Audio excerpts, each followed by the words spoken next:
Big pass முடிஞ்சு வீட்டுக்கு போனதுக்கு அப்புறமா இப்ப ரீசெண்டா விஜய், விஷால், அன்ஷிதா, ஜெஃப்ரி இவங்க எல்லாமே ஒரு மீட்டப் நடத்திருக்காங்க. அப்ப விஷாலோட போன்ல சில விஷயங்களை பார்த்து அன்ஷிதா ரொம்ப எமோஷனலா ஃபீல் பண்ணிருக்காங்க. அதோட விவரத்தை வந்து பார்க்க போறோம்.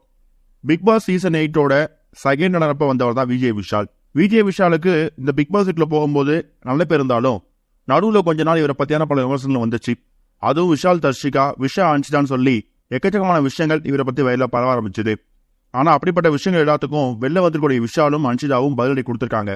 அதே மாதிரி விஷால் கூட பாருங்க எல்லாருமே விஷால் எப்படிப்பட்ட நபர், அவர் வந்து எவ்வளவு உதவி செஞ்சுக்கிட்டு இருக்காரு, எவ்வளவு குழந்தைங்களை படிக்க வச்சிட்டு இருக்காரு அப்படிங்கிற பல நல்ல விஷயம் சொல்லிட்டு இருக்காங்க. இந்த நிலையில இப்ப பிக் பாஸ் முடிஞ்சதுக்கு அப்புறம் ஜெஃப்ரி, சத்யா, விஜய், விஷால், அருண் பிரசாத், அன்ஷிதா இவங்க எல்லாமே ஒரு மீட்டப் நடத்திருக்காங்க. அவங்க எல்லாரும் ஒன்னா டின்னர் போறது, எல்லாத்தவங்க வீட்டுக்கும் மாத்தி மாத்தி போறது சொல்லி பல விஷயம் பண்ணிருக்காங்க. அந்த மீட்டப்ல எதிர்ச்சியா விஜய் விஷாலோட போனை அன்ஷிதா பார்த்துட்டு ரொம்ப எமோஷனலா ஃபீல் பண்ணிருக்காங்களாம். அதாவது இந்த பிக் பாஸ் வீட்டுக்குள்ள நடந்த எல்லா விஷயங்களையுமே, அதுவும் குறிப்பா விஷால் அன்ஷிதாக்கு நடந்த ஒரு கான்வர்சேஷன், அந்த ஒரு ஆர்குமெண்ட் இருக்குல்ல, அதுவா இருக்கட்டும், அதே மாதிரி விஷால், ஜெஃப்ரி, சத்யா, அன்ஷிதா இவங்க எல்லாமே ஒன் ஆஃப் த மூமெண்ட்ஸா இருக்கட்டும், இது மாதிரி போட்டோஸ் எல்லாத்தையும் அவரோட மொபைல ஸ்டோர் பண்ணி வச்சிருக்காரு.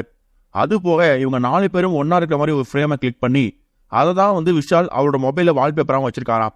இந்த மாதிரி விஷயங்களை பார்த்துட்டு அன்ஷிதா ரொம்ப எமோஷனலா ஃபீல் பண்ணிருக்காங்க.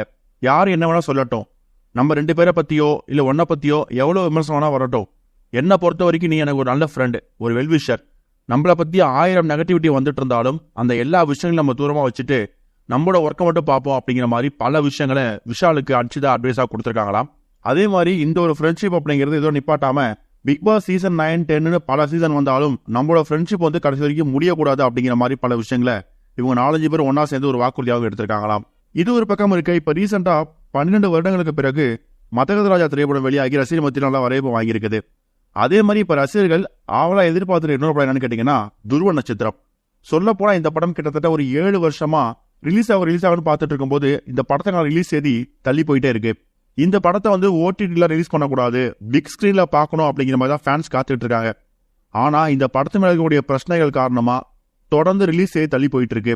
கடந்த 2023 வருஷம் இந்த படம் வெளிவர எதிர்பார்க்கும் நிலையில ரிலீஸுக்கு தயாரான சமயத்திலையும் கடைசி நேரத்தில் ரிலீஸ் ஆகல.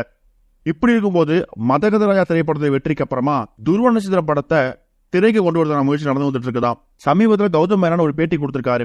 அப்ப பேசும்போது படம் மேல கூட எல்லா பிரச்சனைகளும் ஒன்று பின் ஒன்னா தீர்ந்து வந்துட்டு இருக்கு, வரப்போற சம்மருக்கு இந்த படம் ரிலீஸ் ஆகும் அப்படிங்கிற மாதிரி தெரிவிச்சிருக்காரு.